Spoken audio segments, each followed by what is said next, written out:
사람은 누구나 무언가를 추구하며 살아갑니다. 누군가는 성공을, 누군가는 안정과 만족을 추구합니다. 그러나 예수님께서는 우리에게 전혀 다른 기준을 주셨습니다. 그의 나라와 그의 의를 구하라. 이 말씀은 단순히 도덕적인 교훈이 아니라 삶의 우선순위를 바꾸라는 명령입니다.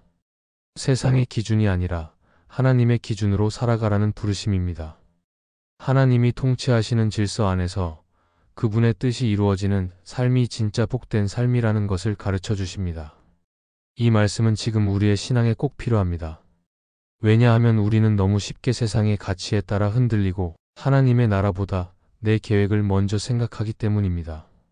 오늘은 그의 나라와 그의 의를 구한다는 말씀이 무엇을 의미하는지, 그리고 그것이 우리의 삶을 어떻게 새롭게 바꾸는지 함께 살펴보겠습니다. 첫째, 그의 나라와 의를 구한다는 것은 하나님께서 세우시는 질서를 신뢰하는 것입니다. 하나님의 나라는 혼란 속에서도 질서를 가지고 있습니다.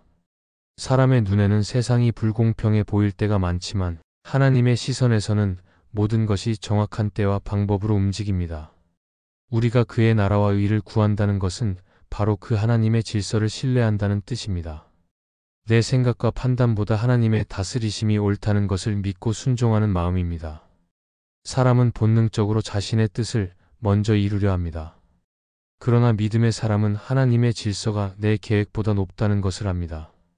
때로는 억울하게 느껴지고 이해되지 않는 일들이 생길 때에도 하나님이 허락하신 질서 안에서 일하신다는 사실을 기억해야 합니다.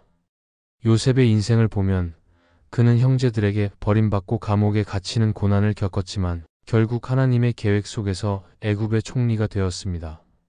사람의 눈에는 불운처럼 보였지만 하나님의 질서 안에서는 구원의 길이 준비되고 있었던 것입니다. 우리의 삶에도 이런 순간이 많습니다. 일이 꼬이고 뜻대로 풀리지 않아 답답할 때가 있습니다. 그러나 그때야말로 하나님의 질서를 신뢰해야 할 때입니다. 하나님은 혼란 속에서도 질서를 세우시고 그 질서 안에서 당신의 뜻을 이루십니다. 우리가 그 질서를 인정할 때 마음은 안정되고 불안이 사라집니다. 하나님은 언제나 혼돈을 질서로 바꾸시는 분이십니다. 그의 나라와 의를 구한다는 것은 하나님이 다스리신다는 사실을 믿고 순종하는 것입니다. 내 뜻이 아니라 하나님의 뜻이 이루어지는 것을 바라보는 마음, 그것이 바로 믿음입니다. 하나님께서 세우신 질서 속에서 우리는 진정한 평안을 누릴 수 있습니다. 하나님을 신뢰할 때 우리의 삶은 불안 속에서도 흔들리지 않습니다. 하나님은 그 믿음 위에 당신의 나라를 세우십니다. 둘째, 그의 나라와 의를 구한다는 것은 나의 시간표보다 하나님의 때를 기다리는 것입니다. 사람은 누구나 자신의 계획을 세우고 그 계획이 그대로 이루어지기를 바랍니다. 그러나 하나님의 일하심은 우리의 계산과 다를 때가 많습니다. 우리는 빨리 이루어지길 원하지만 하나님은 때로 기다림을 통해 믿음을 성장시키십니다. 하나님의 때를 기다린다는 것은 단순히 아무것도 하지 않고 멈추는 것이 아니라 신뢰로 머무는 것입니다. 기다림은 믿음의 또 다른 표현입니다. 성경에 등장하는 아브라함은 기다림의 사람이었습니다. 하나님은 그에게 자손을 약속하셨지만 오랜 세월이 지나도 아무 일도 일어나지 않았습니다. 사람의 시간으로는 이미 늦었지만 하나님의 시간은 정확했습니다. 하나님은 그 기다림의 시간 속에서 아브라함의 믿음을 다듬으셨고 결국 약속의 자녀 이삭을 주셨습니다. 아브라함이 포기하지 않고 기다렸기 때문에 하나님의 약속은 반드시 이루어졌습니다. 우리의 삶에서도 하나님의 때는 종종 늦게 오는 것처럼 보입니다. 그러나 그 기다림 속에서 우리는 하나님을 더 깊이 의지하게 됩니다. 하나님은 우리가 원하는 때에 응답하시기보다 우리가 준비된 때에 응답하십니다.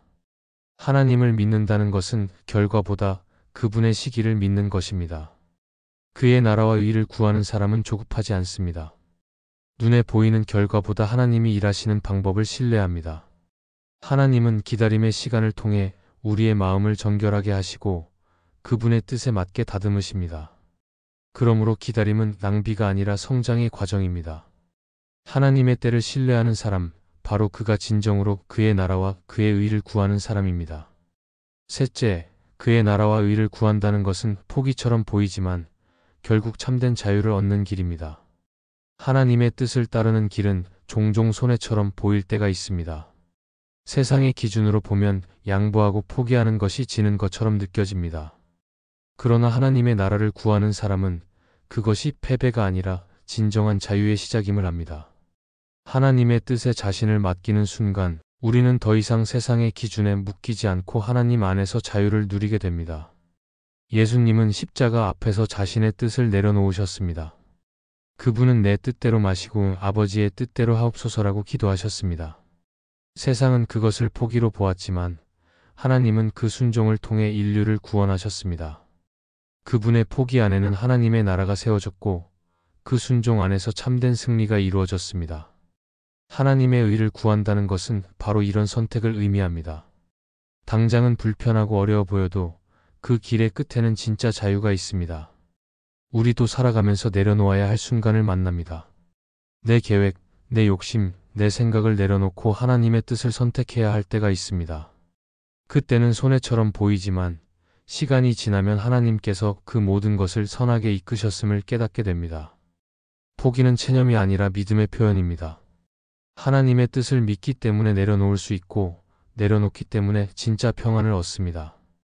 그의 나라와 의를 구하는 사람은 세상의 기준이 아니라 하나님의 마음으로 결정합니다. 하나님이 원하시는 방향으로 한 걸음 나아갈 때 세상이 주지 못하는 평안이 마음에 찾아옵니다. 하나님께 자신을 맡기는 사람은 더 이상 불안에 묶이지 않습니다. 포기처럼 보이는 그 순간이 사실은 하나님 안에서 가장 큰 자유를 얻는 순간입니다.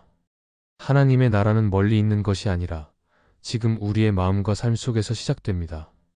그의 나라와 의를 구한다는 것은 거창한 일을 하는 것이 아니라 매일의 선택 속에서 하나님을 먼저 두는 것입니다. 하나님은 우리의 방향을 보시고 그 마음을 기뻐하십니다. 때로는 기다림이 길어도 포기처럼 보여도 그 길은 결국 하나님께로 이어집니다. 하나님을 우선하는 사람은 결코 흔들리지 않습니다. 그분이 다스리시는 삶에는 평안과 자유가 머물기 때문입니다. 이 말씀이 마음의 은혜가 되셨다면 좋아요와 구독으로 함께 해주시기 바랍니다. 또한 댓글에 아멘이라고 남겨주시면 이 말씀이 더 많은 사람들에게 전해질 것입니다. 여러분의 삶에 하나님의 평안과 축복이 늘 가득하시기를 바랍니다. 감사합니다.